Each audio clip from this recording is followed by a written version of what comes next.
Yeah, I see your point. In retrospect, you were probably right. This probably was a little more than the job called for. But by God, I got the candle lit, didn't I? Oh, hello. Good evening. Say, now that you're here, I've been meaning to talk to you about something. When you post online, you know, on that internet thing that all the kids are using, there are a lot of people on there, the smart people specifically, who are looking down on you. And I tell you that as a friend. I hope that you would tell me if, you know, if I've got spinach in my teeth, or if the entire seat of my pants is ripped out and we're out in public and everybody can see my underwear. I hope you would tell me that as a friend. Although I do have at least one friend who I can say, speaking from experience, would not tell me if the entire seat of my pants was ripped out in public. Where was I? Oh yes, you. But there's something you do online that's making the smart people look down on you. And I don't want to see that. When they look down on you, they don't take your opinion seriously. They write you off. They think, oh, that's a dumb person. I don't care what that dumb person thinks. Don't let them have that satisfaction. Be taken seriously by all those smart people. Now, the dumb people, they don't notice, but you don't care what the dumb people think, do you? No, you care what the smart people think. And the smart people are making fun of you behind your back. And all you have to do is remember these 5 words that I wrote down here for you. Quit being so stupid. That's right. Now, how do you do that? Okay, it's very simple, actually. And I'm gonna explain it to you very quickly. It won't take a minute. It'll take 40. No. That was a joke. Here's the problem. Here's what you do online that makes those smart people look down on you. You see this word right here? This word is whose. Okay? Now, it's basically 2 words that have been compressed into one through some sort of strange molecular compression, you see. And this little line here, now the smart Alecs call that an apostrophe, but for our purposes we can think of it as a little tiny dinky shriveled up, shrunken down, pathetic letter I. So if you make it bigger and put it in front of the S there, it would be a letter I, right? So this is basically 2 words, who is. Now you only use this word when you're saying who's on first, or who's that with your daughter, or who's that guy driving away in my car. You can also use it for sentences like, I'm talking about the guy who is passed out in the corner. See, because it's who is. That's what it is. Okay, now an entirely different word is this word here, whose. All one word, W-H-O-S-E. Whose sounds the same as the first word, but it is in fact an entirely different word. This word indicates something that belongs to someone. So this is what you use when you're talking about the guy whose pants are ripped out, the guy whose hair is on fire, the guy whose grandmother wears army boots. See, this is whose. And please don't ever be caught saying anything like, oh, well, I spell it that way or the other way, because you really sound dumb when you say that. That's the same thing as saying, oh, well, when you add 2 plus 2, the answer may be 4, but when I add 2 plus 2, the result is 17. See, that doesn't make sense. That you sound dumb. And I don't want people thinking you're dumb, because I know you're better than that, and you're cooler than that. And you know, I know you've got other things on your mind, and you're not in school anymore and all of that, but if you want people to take you seriously, and I'm pretty sure you do, you need to quit being so stupid. Okay, so that's your helpful tip right there. Now on to masks. This thing called rot. R-O-T, just rot. Rot came out in, I believe, 2012 from the creeps at Trick or Treat Studios. And what a great mask this is. How can you not like that guy? He's obviously, he is heavily rotted. He's got a piece of flesh missing with bone exposed there.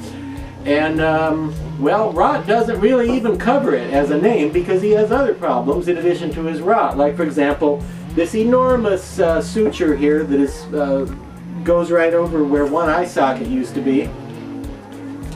And the fact that well, He seems to be missing some teeth, and he also seems to have been punched in the eye because he has a black eye here. But rot is unusual for one thing in that, you know, a lot of zombies are mean drunks. A lot of zombies, when they get drunk, especially on blood, you don't want to be anywhere near them because they get all bitey. But not Rot. No, he's more mellow. He's feeling kind of silly, kind of laid back, feeling the warmest he's felt since he came out of the cold ground of the cemetery. Rot here, kind of a laid back kind of cadaver. Okay. Now this was based on the Toxic Tunes of Eric Pigors, and this is an Eric Pigors design, and the sculpture was done based on Eric Pigors' drawings, obviously. The sculpture was done by a human being named Aaron Lewis. At least I think he's a human being. I probably shouldn't make these kind of claims without some sort of fact-based proof to substantiate, but I'm pretty sure Aaron Lewis is a human being. I'm going to go with that until someone proves otherwise, okay? This sculpture is so great, and a lot of people aren't going to know what I mean by this, but old geezers will. One thing I love about this sculpture, it looks like vintage Don Post.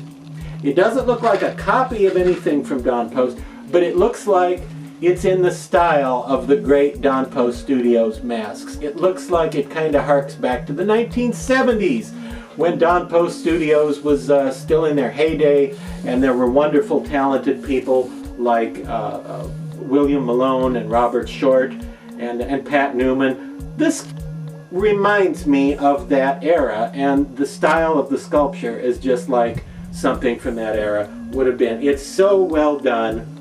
And if you don't know what I'm talking about and you don't know who those names are that I just said, that's okay too, because it's just an awesome, fun, creepy, weird, dead mask. And this one is kind of a bluish gray. I don't know how it looks on your monitor.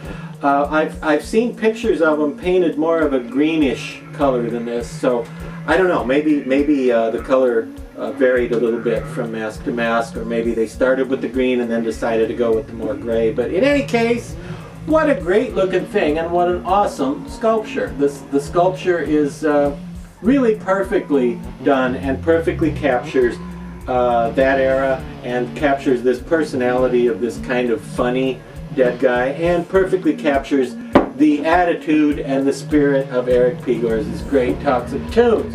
In fact, this thing is so well done that now, what is the sincerest form of flattery? That's right, imitation. It's so well done that it got ripped off by the good folks at Family Dollar.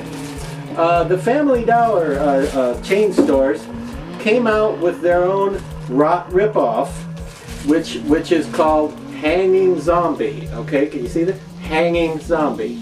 And Hanging Zombie sold for $1.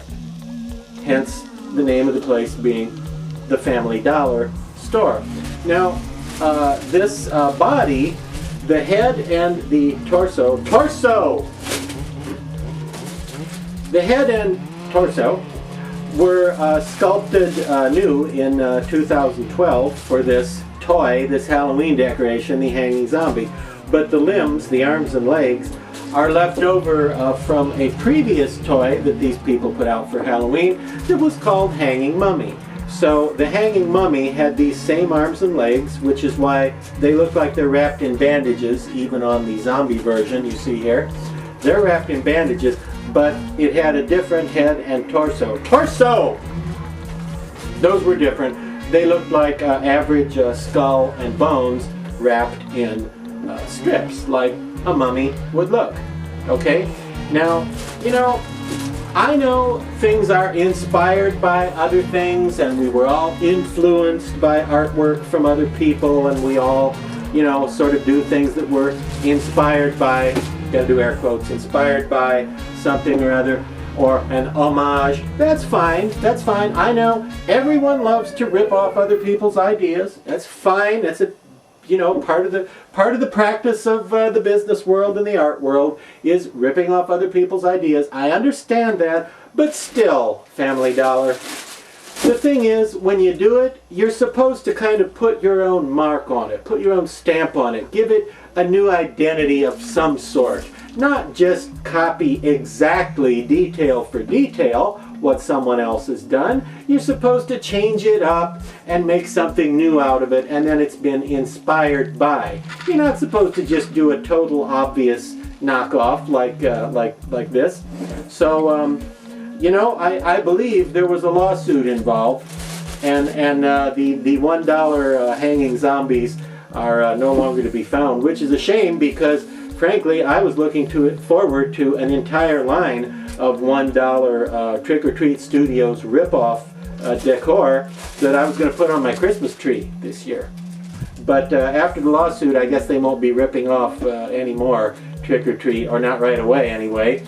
Or if they do rip them off, maybe they'll wise up and make something original out of it and just kind of do the inspired by instead of the insultingly blatant, obvious, total copy that this was. But that said, the little one is pretty nicely sculpted too. Yeah, it's okay if you want a Trick or Treat Studios character ripoff. You're good to go with this. And again, buy a lot of them and hang them on the Christmas tree. No, don't do that. That would be silly.